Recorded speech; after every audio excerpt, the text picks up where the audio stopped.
previous class we have seen the overview of the different casting process. Now we will see the remaining process. Next we will learn about the evaporative pattern casting. What is this evaporative pattern casting? In this process we use an expandable pattern, that is why this is also known as the expandable pattern casting. It is also known as the last foam casting. Here the pattern is made up of the polystyrene, it is also the styrofoam. It is dipped in the gas permeable refractory slurry and a shell is created. Then while the pattern is still present inside the shell, the molten metal is poured. As the molten metal is entering into the shell where there is the pattern will be evaporated and in the place of the pattern the molten metal will be occupying. Because the pattern is evaporating, so this is also that is why it is known as the evaporative pattern casting. And here we can see, yes, this is the pattern, this is the cast component we require. In a similar way we have made the pattern, polystyrene pattern, and here we have made a cup and sprue, right, made up of the foam, and here see this whole thing is the foam pattern. Now a refractory slurry is sprayed around this pattern and it is repeatedly done, so that a moderately thick shell is created around this foam pattern. Now this foam pattern is kept inside a moulding box. Moulding box, only single moulding box, no cope, no drag, only one moulding box. In this moulding box the sand is packed around this pattern. The sand is packed around this pattern. Remember, around the pattern we have already made a moderately thick shell by means of a refractory slurry. Now after packing the sand around this pattern, now let us come here. What is happening? We will melt the metal and we will pour the molten metal into this pattern. The most surprising thing is here, the pattern is not removed. Pattern means the model of the component which we are going to manufacture. Here the pattern is still present and we are pouring the molten metal inside. Then what happens? Because of the evaporative nature of the pattern will be keeps on evaporating and makes a space inside. As it is evaporating, as it is creating a hollow space inside the cavity inside the mold, the molten metal will be occupying that place, and this process continues. Still more and more pattern evaporates and more molten metal occupies that. The molten metal continues to occupy that place till the entire pattern is evaporated. Now after some time we solidification takes place, and after solidification, yes, we can take that out of the molding box and we can break that shell and we will get a casting. So this is the simple principle of the evaporative pattern casting. Because the pattern is evaporating while pouring, we call it as the evaporative pattern casting. So these are the advantages of evaporative pattern casting. Here we use only one flask, right. So one piece flask, that is why it is less expensive and also less laborious.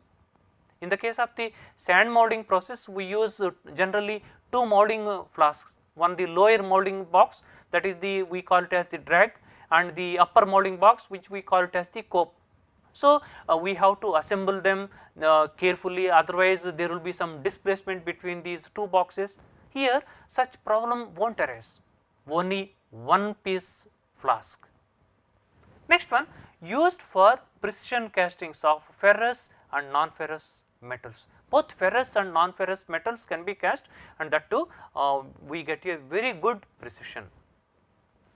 And we get a next one, we get the high dimensional accuracy. Next one, thin sections can be cast. Next one, complex shapes can be cast, because if it is the wooden pattern, right, if once we make a complex wooden pattern and removal or the withdrawal of that complex pattern from the mold is very difficult. Here we can make the pattern of any complexity. Then what happens? While the pattern is still inside the shell, we pour the molten metal. So whether it is the shape is complex or simple, it does not matter. As we keep pouring the molten metal, the pattern evaporates and escapes out of the box. That is why it is very easy to make the complex shapes with this process. Next one, fewer steps are involved compared to the sand casting. In the case of the sand casting, there are so many processes. We have to prepare the molding sand, and this molding sand has to be prepared very carefully. Next one, we have to prepare the core sand, and we have to make the pattern, and we have to mold it. Then we have to put the runner pin and the sprue pin, and the patterns should be withdrawn very carefully. If these are not withdrawn, the mold cavities will be breaking, and we may not get the desired casting. So these are all the problems with the sand casting, whereas here fewer steps, no question of withdrawal of the pattern. That is the greatest advantage of this process, because the pattern is continuously evaporating and no need to mix binders or the other additives. In the case of the sand molding, we no doubt we use the base sand like silicon sand, zircon sand, chromium sand. Then we add the binder like clay, bentonite. Then we also add the additives. Then we add the water. Then all these ingredients are to be mixed very carefully, and this takes lot of time, and it also causes the pollution problem. But here there is no need to mix the binders. Just take the sand and pack it around the pattern over which a shell is created. The process is that simple. And here we can see an important application, right? This is an engine block which is manufactured by the evaporative pattern casting, right? So you can see this here initially this is the one piece flask. This yellow colored one is the one piece flask. Inside there is the pattern around which say moderately thick shell is created, and inside the pattern is still present. While the pattern is still present, we are pouring the molten metal. It is a robotic pouring, right. So as we keep pouring the molten metal, the pattern evaporates and escapes out of the box. So this is a very important application of the evaporative pattern casting. Next one, let us see the ceramic shell molding. Now remember that we are learning about the special casting process, and we have already covered all this. Now we are learning about the ceramic shell molding. This ceramic shell molding is almost similar to the investment casting, but there is a little difference. The common pattern material is the expanded polystyrene. It is also known as EPS, and most important thing is its weight is very less, 90% less than a wax pattern. So that is the one good advantage of this process, right. So these are the advantages of the ceramic shell molding. Surface finish and dimensional tolerances are close to investment cast parts. We know that, we have seen that in the investment casting process we use the wax as the pattern material, and we get a very good surface finish, and also we get a very good dimensional accuracy. And in the ceramic shell molding also we get dimensional tolerance close to the investment casting process. Next one, the expanded polystyrene patterns typically weigh 90% less than the wax pattern. That is how handling of the wax patterns would be, not the wax patterns, these EPS patterns would be easier, because their weight is 90% less compared to the wax patterns. Similarly, we have to create a shell in this process also around the polystyrene pattern. These shells also weigh 30 to 50% less than the investment casting ceramic shells. So handling them would be easier. Next one, these shells can be stored for future use. They can be made well in advance. Only thing is when we want to cast the component, these shells should be preheated. then we can pour the molten metal. So, these are the advantages of the ceramic shell molding. So, these are the limitations. The process is expensive, again this what say polystyrene pattern is expensive and the process is slow again, and these shells should be baked. So, this costs extra time and also extra power, it consumes extra power. So, these are the limitations of the ceramic shell molding. Next, let us see the slush casting, this one. Now, this is another what say important and interesting casting process, where we can create what say castings with hollow cavities without any cores. Whereas, in the case of the sand casting process, we have to use cores. Cores means what say some kind of pieces which are generally made up of sand, and these pieces are kept inside the mold, so that we can get hollow castings. So that the molten metal flows around this what say sand piece, and thereby there will be a hollow cavity inside the casting. Here we get the hollow cavities without placing the cores. So, that is the interesting feature of the slush casting. So, here we can see this is the what say molding box, right. So, this is the cavity, mold cavity is already created. So, this is ready for pouring.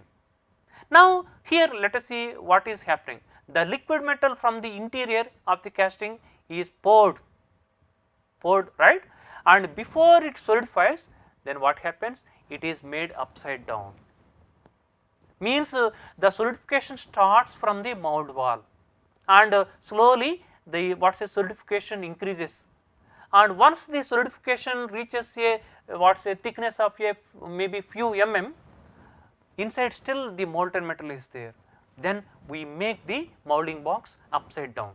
Then the molten metal is present inside, that flows out, that will be draining out, right. So, here the liquid metal is dropping down. So, this will be collected in a container. Now, around say close to the mold box, here we can see there is a shell which has already solidified in the beginning. Now, we can break this sand and we can take the casting outside. So, the casting has a hollow cavity inside without any use of any cores. So, these are the advantages of the slush casting. No cores are required, as I already told in the beginning, no cores are required for making the hollow castings. These are the limitations of the slush casting. Low volume production. Next one, thickness cannot be controlled accurately, right. So, just now we have seen that the solidification starts from the mold wall. So, slowly the what say thickness of the solidified shell keeps on increasing. So, we do not know at what time how much thickness what say has solidified. So, what say without what say much understanding, and we have to what say make the box upside down. Sometimes the thickness will be more, sometimes the thickness will be less. So, the thickness cannot be controlled accurately. Next one, it is not preferred for the engineering applications. It is used for the art applications, art castings. Next one, in this process skilled workers are required. Applicable only for relatively pure metals, because alloys do not form strong solid skin very quickly, whereas the pure metals they quickly form the what say strong solid skin near the mold walls, and inside there will be liquid metal, and that we can drain out by tilting the molding box. So, this is a what say typical application of the slush casting. So, this is a decorative stand, this is made by the slush casting. Finally, we will see the stir casting. So, this stir casting has been developed very recently, and this is offering comparatively more advantages. This stir casting is a liquid state method of composite materials fabrication. Composites means metal mixed with the ceramic. So, these offer better properties than the common alloys and the metals. A dispersed phase, right, ceramic particles are the short fibers, they are mixed with the molten metal matrix by means of mechanical stirring. So, we melt the metal, into the metal we add ceramic powder or the what say fibers, and we stir it by mechanical stirring. The stir casting is the simplest and most cost effective method of the liquid state fabrication, right. The liquid composite material is then cast by conventional casting methods. Then once we mix this what say ceramic particles or the fibers, then we can make the casting by the any of the conventional casting methods. Only thing is, instead of pouring a what say pure metal or an alloy, we are pouring the what say composite what say metal, means metal mixed with the ceramic particles or the fibers.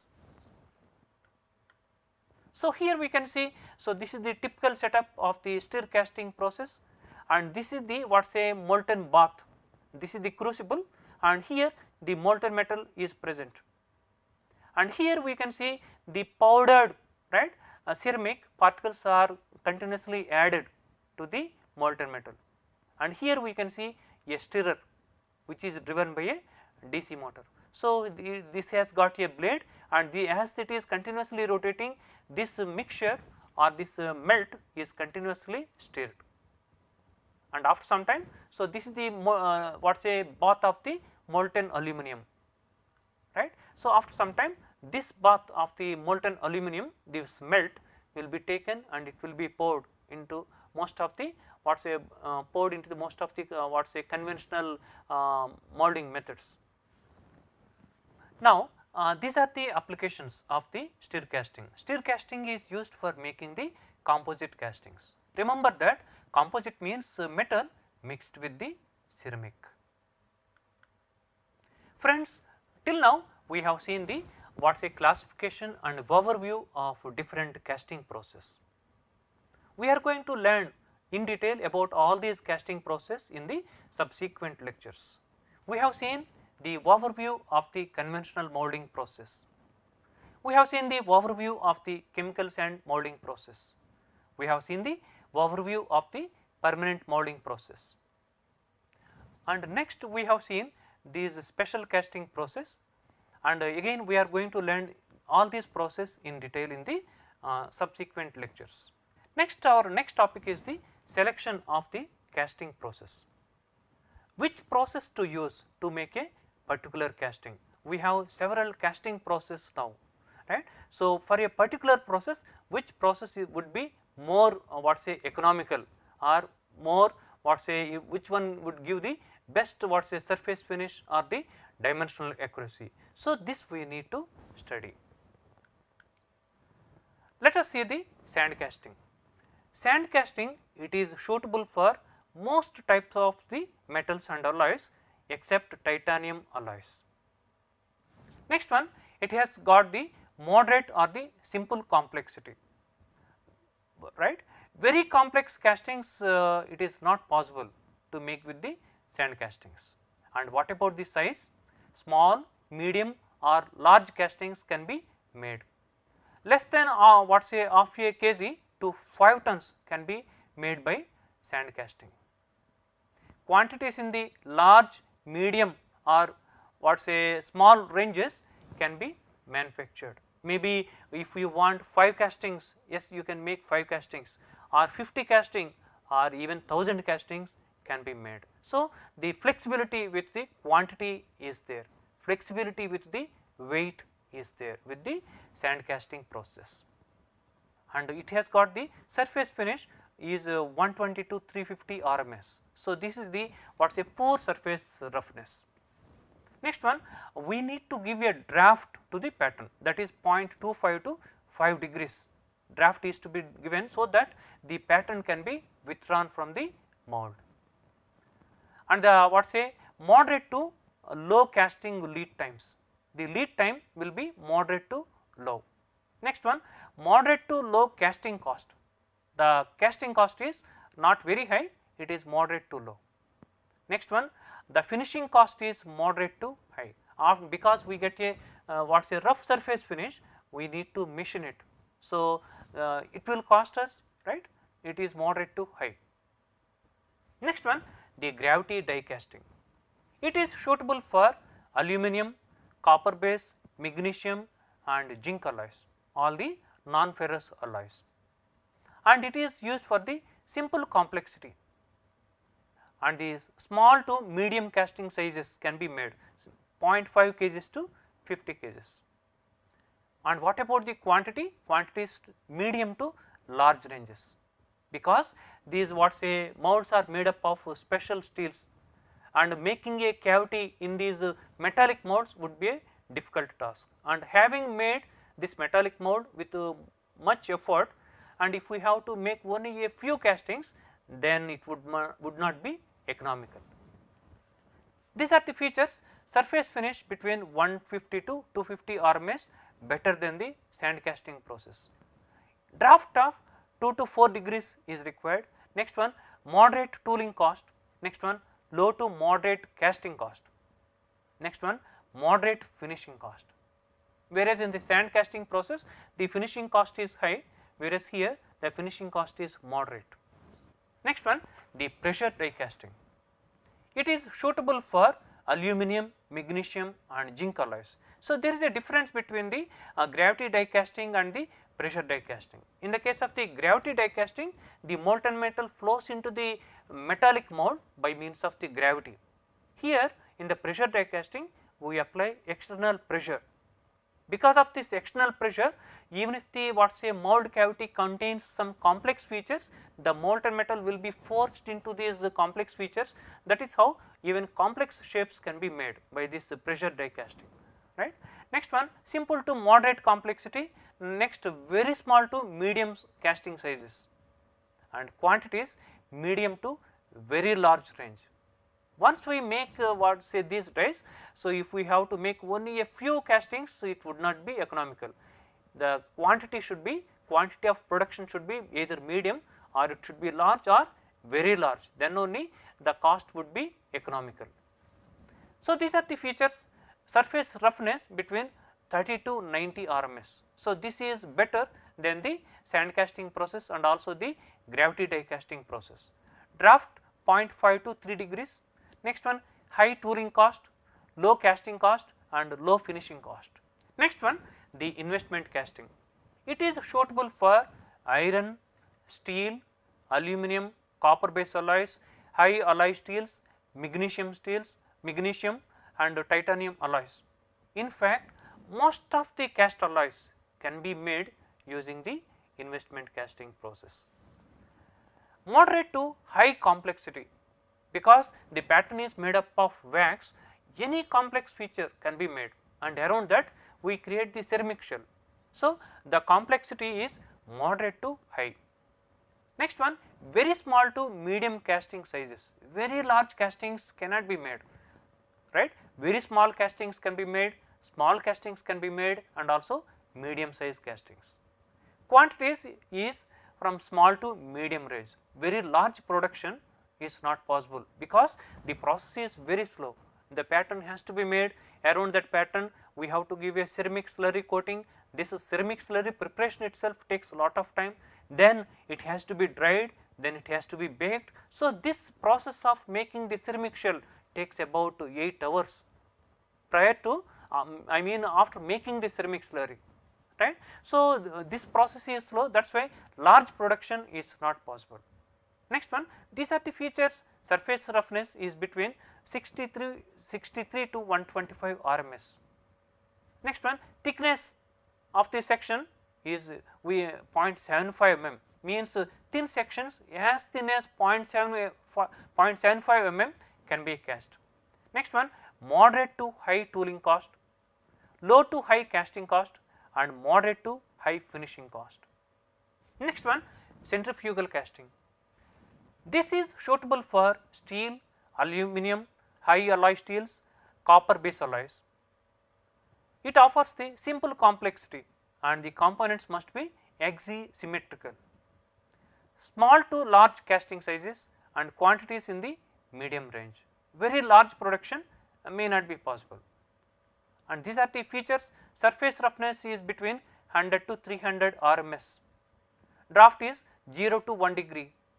Moderate tooling cost, moderate casting cost, low to moderate finishing cost. So these are the features of the centrifugal casting. Next one, the plaster molding. This is suitable for aluminum, copper, magnesium and zinc alloys. Simple to moderate complexity. Medium or small size castings can be made, say 1 kg to 100 kgs. Quantities in small or medium range. So these are the features. Surface roughness is between 63 to 125 RMS. Again we need to give a draft of 0.5 to 2 degrees. Low tooling lead times and low moderate tooling cost, low to moderate casting cost and moderate finishing cost. Next one, let us see the last foam casting, that is the expendable pattern casting, or also it is also known as the evaporative pattern casting. So this is suitable for iron and aluminum alloys. Simple to moderate complexity, small to medium casting sizes 1 to 500 kgs, quantities in the small to medium range. Very large production is very difficult because the process is very slow. So these are the features. Surface roughness between 100 to 300 RMS, draft of 1 degree to be given, moderate to high tooling cost, low to moderate casting cost and low to moderate finishing cost. So these are the features of the evaporative pattern casting. Now let us see the comparison of the different casting methods. So these are the we have taken sand casting, die casting, sand shell and the investment casting. Now so these are all the comparative features, right. So tool costs, unit costs, maximum casting weight, right, thinnest section possible, typical dimensional tolerance, relative surface finish, relative mechanical properties, relative ease of casting complex designs, relative ease of changing design in production, metal options. So these are the different features. Coming to the sand casting, the unit cost is average, maximum casting weight over 1 ton. So generally these, but nowadays even up to 5 tons people are making with the sand casting process. Next one, thinnest section possible is 2.5 mm, below that it is not possible with the sand casting process. Next one, typical dimensional tolerance is 0.3 mm. Relative surface finish fair to good, relative mechanical properties good, relative ease of casting complex designs, it is fair to good. Next one, relative ease of changing design in production is best. Next one, metal options, most of the metals can be cast. And coming to the die casting, the tool costs are very high because the machine is very costly and the metallic molds we have to make. So this machining these metallic molds would be very difficult and we have to use very sophisticated machines for that. That way the tool costs are very high. Next one, unit costs are low, maximum casting weight say 30 kgs. Very large castings cannot be made by die casting. Now the thinnest section possible is 0.8 mm, very thin section as thin as 0.8 mm can be made by die casting. Typical dimensional tolerance is 0.25, this is the variation 0.25 mm. Next one, relative surface finish, this is the best among the all casting process. You can see the remaining process, the sand casting process fair to good and sand shell it is good and investment casting very good, whereas die casting offers the best surface finish. Next one, relative mechanical properties very good. Next one, ease of making complex shapes good. Next one, relative ease of changing design in the process is poorest because we make the metallic molds. These metallic molds are made up of very hard steels and we machine them, we create the cavity using sophisticated machines. All of a sudden after making 10 castings, someone says no, change the casting design, this feature needs some modification, it is very difficult. So that is why change of design during the process is the poorest. Next one, metal options it is low. Next one, sand shell process, right, means the chemical sand casting process, the shell molding. Next one, the tool costs are average, unit costs are average, maximum cast weight is casting weight is 100 kgs, thinnest section possible is 2.5 mm. Typical dimensional tolerance, it is 0.25 mm. So, this much can vary after we make the casting. Relative surface finish good, relative mechanical properties good, relative ease of casting complex designs is good, relative ease of changing the design is fair.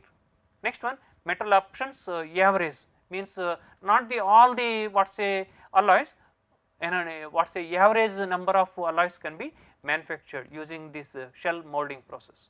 Finally, let us see the investment casting process. The unit costs are the tool costs are the average, unit costs are very high, you see, because we have to make the wax pattern. Sometimes we use several waxes and make the blend.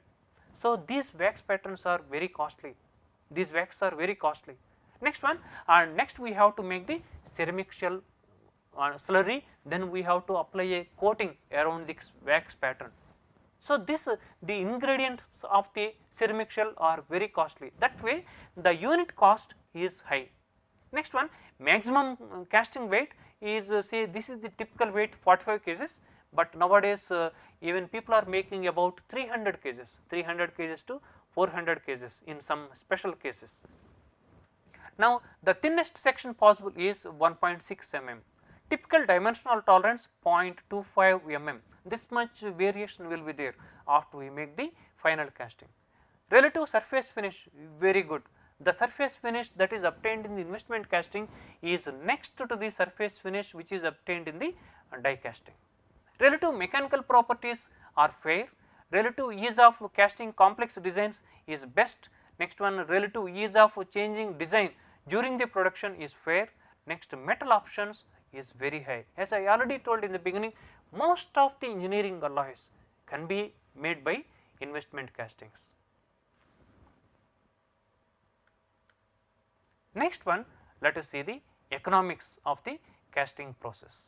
These are the cost components. One is the molds, right. So, it could in the case of the sand casting process, right, it would be extreme, right. Sorry, in the case of the sand casting process it would be low mold cost, whereas if it is the die casting process, the mold cost is very high. So, this is one component of the cost. Next one, melting and pouring. So, this is costly, melting and it consumes lot of power. Next one, heat treatment. So, this also involves cost. Next one, cleaning, inspection, and finally the labor charges. So, these are all the cost components, and the total cost is dependent on all these factors. So, this is the cost equation. We can see here C is equal to Cm plus Cc divided by N plus Cl divided by N, where C is the cost per part, Cm is the material cost, Cc is the capital cost, Cl is the labor cost, N is the number produced, means this number, and this N, the second N is the production rate. So, this is the cost equation. Now, so this we can see the comparison of important casting process by this graph, right. So, this x axis shows the number of components, whereas the y axis shows the relative cost per component, relative cost per component. Now, let us see what is happening with the sand casting process. So, in the beginning, if you make only say less than 10 castings, the cost is very high, not very high, moderately high, and as you keep increasing the components, it is little less, and it continues to be the same even if we make say 1 lakh components, right. Whereas, let us say this one permanent mold process, if we see, because the dies are molds are made up of the metallic ones, and here if we make say less than say 100 components or 10 components, the cost would be very high, but the same molds without breaking can be used for making hundreds and thousands of components. So, as we keep increasing the components, the cost would come down, the cost per component would come down. Now this is the pressure die casting. The pressure die casting, that machine is very costly, because most of, again, this pressure die casting is cold chamber pressure die casting and hot chamber pressure die casting. In the hot chamber pressure die casting, the melting furnace is integral part of the machine, whereas in the cold chamber die casting machine, the melting furnace will be outside. So if we consider the hot chamber die casting process, the melting furnace is inside, that machine is very costly. Now if such a machine if we buy and if we make only 100 components, cost would be very high. On the other hand, if we make say 1 lakh components, the same molds can be used, the same machine can be used, the molds need not be broken after the solidification. That is how the speed of production would be very high and the cost per component drastically comes down. It comes down drastically is that the cost of the production would be even lesser than the cost of the sand casting process. Here we can see this is the die casting. You see, in the beginning it is very high, but as you increase the number of components, it is coming down and the cost involved per part is less than the cost of the sand casting process. So what we can conclude, sand casting is economical for the low volumes, whereas high production rates in die casting can justify the high cost of dies and the machinery, and once we go for the high production rate in the die casting, the pressure die casting, the cost would be much lesser than the cost of the sand casting process. Next one, important considerations for the casting alloys.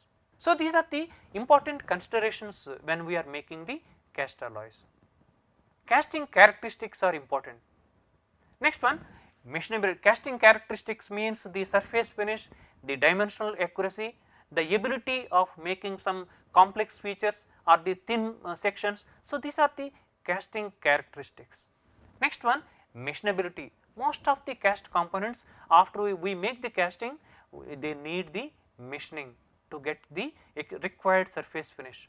So the cast alloy should have the good machinability. Next one, sometimes the cast components will be welded to some other cast components or some other components, then they should have the good weldability. So these are the again important considerations. These are the typical applications of the cast alloys and the characteristics. Now let us see this aluminum. So these are the typical applications. We can make pistons, clutch housings, or right, intake manifolds, right.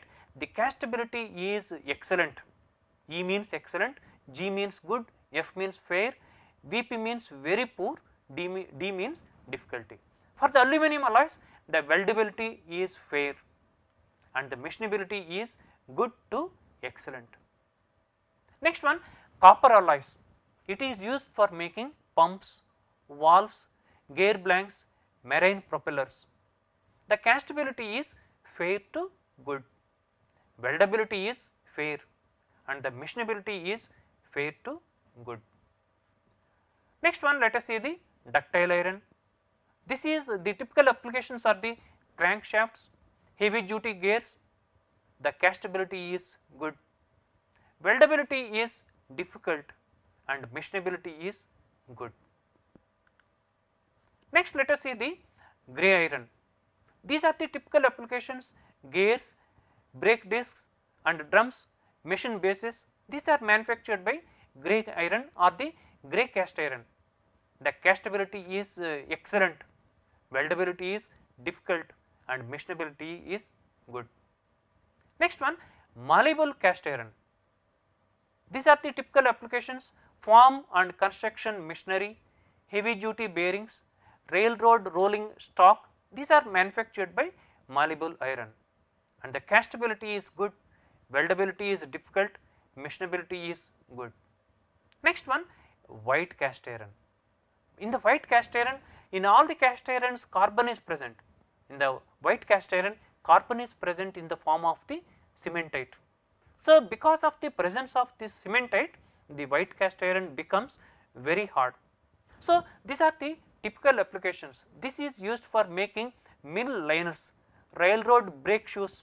So these are the very hard components. In fact, these components require a high hardness, and crushers, pulverizers. So, these are all manufactured by white cast iron, and castability is good, weldability is very poor, machinability is very poor. Yes, because of the presence of the cementite, the machinability would be very, very poor.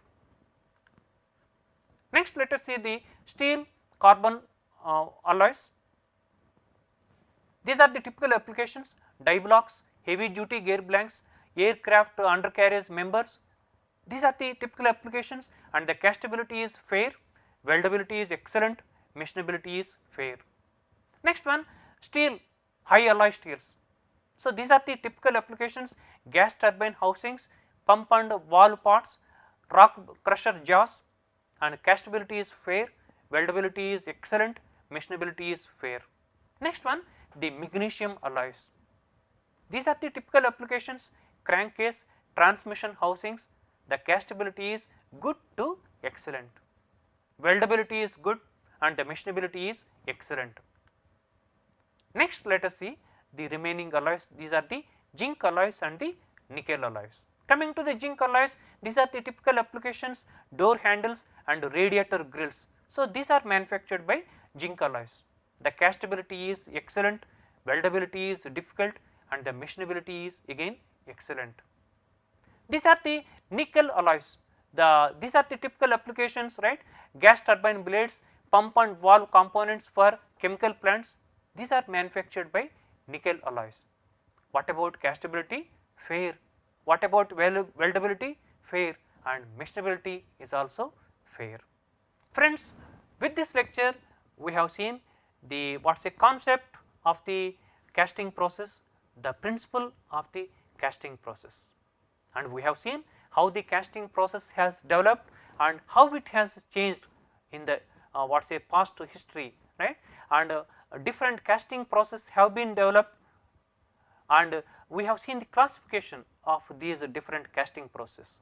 We have also seen the overview of the all these casting process and their what's a comparison and the economics of these casting process we have seen, and the typical applications also we have seen.